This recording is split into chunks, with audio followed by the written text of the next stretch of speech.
የተዋጣለት ንግግርን ማድረግ በውስጥህ የሚመላለስ አንዳች ግዙፍ ሐሳብ አለ።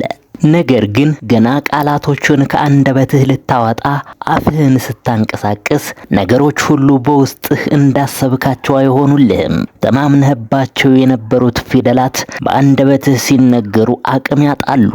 በውስጥህ የምታስበው የንግግር አይነት ልክ እንደ አንበሳ ግርማ ሞገስ ያለው እንደሆነ አስበህ ከውስጥህ ስታወጣው ግን ከድመት የኮሰመነ ማንም ሰው መስማት የማይፈልገው ንግግር ይሆንብሃል።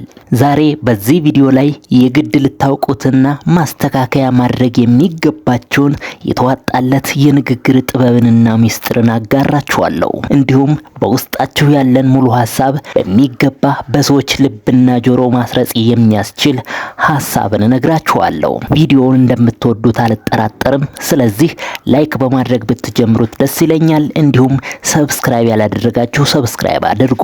አንደኛና የመጀመሪያው የተረጋገጠ ሐሳብን መያዝ።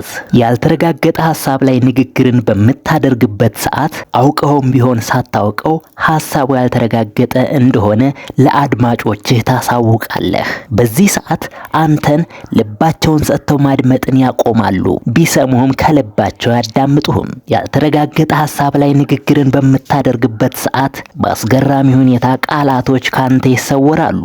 የፊትህ ገጽታ፣ የሰውነትህ እንቅስቃሴ፣ የአይኖችህ አገላለጥ፣ የእጆችህ እንቅስቃሴ፣ የእግሮችህ አቋቋም በሐሳቡ ላይ እርግጠኛ ያልሆንክ እንደሆነ ንግግር ለምታደርግላቸው አካላት ለማሳወቅ ከፍተኛ የሆነ ጥረትን ያደርጋሉ።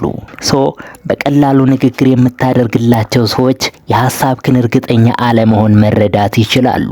እርግጠኛ ባልሆንክበት ሐሳብ ላይ የሰውነትህ ተፈጥሮ እገዛን አያደርግልህም። እንደውም በተቃራኒው ካውንተር አታክ ያደርጉሃል። እጆችህ የማይገባ እንቅስቃሴን ያደርጋሉ። እግሮችህም እንደዛው። የአንደበትህ ቃላት አወራወር የተዛባ ይሆናል። የፊትህም ገጽታ ወጥ አይሆንም። ለመቆጣጠር በምታደርገው ጥረት ውስጥ ብልጭ ጥርዥ የሚል እንቅስቃሴ ይሆንብሃል።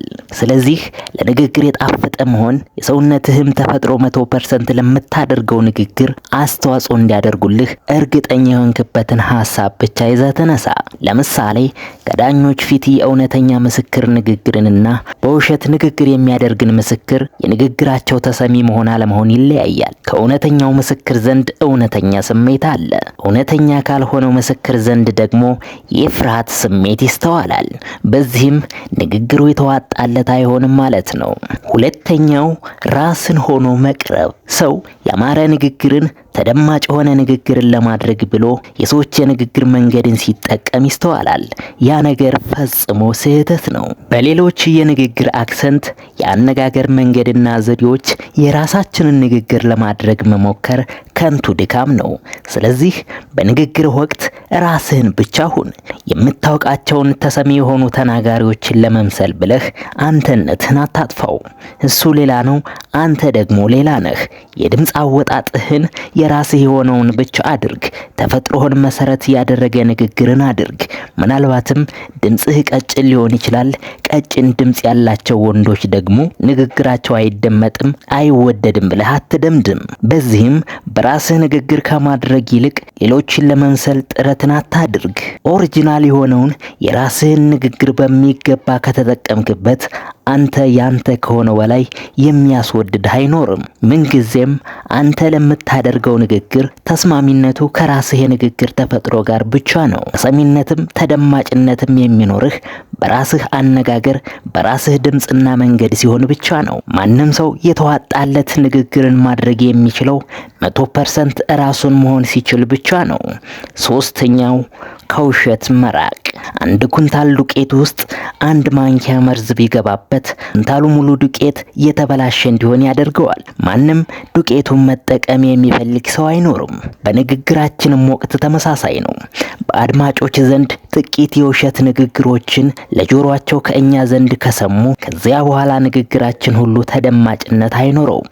ሺህ ጊዜ ቃላቶችን ማሳመር የምትችል ብትሆን አንደበትህ ከማር የሚጣፍጥም ቢሆን ትንሽ ውሸትን ልክ እንደ መርዙ ከብዙ ንግግር ውስጥ ጣል የምታደርግ ከሆነ አድማጮችህ ሁሉንም ንግግርህን በዜሮ ያባዙብሃል። ንግግርህ የመደመጡ ጉዳይ ዜሮ ይሆናል። ስለዚህ ንግግርህ የመደመጡ ጉዳይ ዜሮ ይሆናል። ቢያዳምጡህም እንኳን ወደ ውስጣቸው አያስገቡትም። በፍጹም በውስጣቸው ሊያምኑ አይፈልጉም። ውሸት እንደሌለበት እርግጠኛ የሆነበትን ሰው ማንም ሰው በሚገባ ያዳምጠዋል። ኃይሌ ገብረስላሴን ተመልከት። ንግግሩ እምብዛም የተሰደሩ አይደሉም። የቃላት አጠቃቀሙ ዝብርቅርቅ ያለ ነው። ነገር ግን የሚናገረው እውነትን ነውና ማንም ሰው ሊሰማው ጆሮና ልቡን ይከፍትለታል። በተቃራኒው ደግሞ ፖለቲከኞችን ተመልከቱ። ንግግራቸው ያምራል፣ ግን ደግሞ በሚቀላቅሏት የውሸት መርዝ ንግግራቸው ሰሚ የሌለው የሮቦት ጩኸት ይሆናል። አራተኛ፣ በስሜት ንግግር ማድረግ።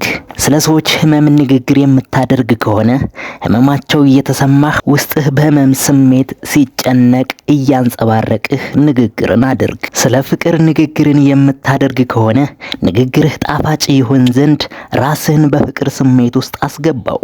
የማፍቀርን የመፈቀርን ሐሳብ ገለጻ ስታደርግ ያፈቀረ ወይንም የተፈቀረ የሚያሳየውን አይነት እውነተኛ ገጽታ በፊትህ ላይ ያንጸባረቅህ ንግግርን ስታደርግ እንዳንተ ተሰሚ የሆነና ጣፋጭ ንግግርን የሚያደርግ ሰው አይኖርም። ንግግርን በምታደርግበት ሰዓት ራስህን በሐሳብ ውስጥ አስገባው። ስለ ደስታ ከሆነ ራስህን በደስታ ስሜት ውስጥ አስገባ። ስለ ሐዘን ከሆነ ራስህን በሐዘን ስሜት ውስጥ ከተተው። በማንኛውም ንግግር ወቅት ስሜትህ ንግግር ከምታደርገው ሐሳብ ጋር የተስማማ ሊሆን ይገባል። ስለ ሰዎች ስቃይ ንግግር እያደረግ ፈገግ የሚል የደስታ ስሜት ውስጥ ራስህን ካስገባህ ወይ እያሾፍክ ነው ወይ ደግሞ እየዋሸህ ነው ማለት ነው። ስለዚህ ንግግርህ የተዋጣለት አይሆንም። አምስተኛና የመጨረሻው የተሟላ መረጃና እውቀትን መያዝ። በንግግርህ ላይ ሙሉ መተማመን የሚኖርህም በውስጥህ የፍርሃት ቆፈን የሚይዝህም ባለህ የመረጃ ወይም እውቀት የተሟላ ወይም ጎደሎ መሆን አለመሆን ነው። ስለምታወራው ወይንም ንግግር ስለምታደርገው ሐሳብ የተሟላ መረጃና እውቀት ይዘህ ከሆነ በራስ መተማመንህ ከፍተኛ ይሆናል። በንግግርህም ወቅት ፍርሃት አይታይብህም። በዚህም በምታስተላልፈው መልእክት ላይ የተዋጣለት ንግግርን ማድረግ ትችላለህ። እውቀት ያለው ዶክተር በፔሸንት አጠገብ፣ እውቀት ያለው መምህር በተማሪዎች አጠገብ፣ እውነተኛ መረጃ ያለው ፖለቲከኛ ከጋዜጠኛ አጠገብ ሲሆን በራስ መተማመን ይኖራቸዋልና ንግግራቸው የተዋጣለት ይሆናል። ውድ የዳጉ ቶፕ ቲዩብ ተከታታዮች የተዋጣለት ንግግርን ማድረግ በሚል ርዕስ ወደ እናንተ ያቀረብኩት መልእክት ይህ ነበረ። ከወደዳችሁት ላይክ በማድረግ አበረታቱኝ። እንዲሁም ለቻናሉ አዲስ የሆናችሁ ሰብስክራይብ በማድረግ ቤተሰብ ሁኑ። ለወዳጅ ዘመዶቻችሁ ይደርስ ዘንድ ሼር በማድረግ አጋሩ። ሐሳብ አስተያየታችሁን ኮሜንት ቦክስ ላይ ጻፉልኝ። አብራችሁ ስለነበራችሁ ከልብ አመሰግናለሁ። ሰላም ቆዩልኝ።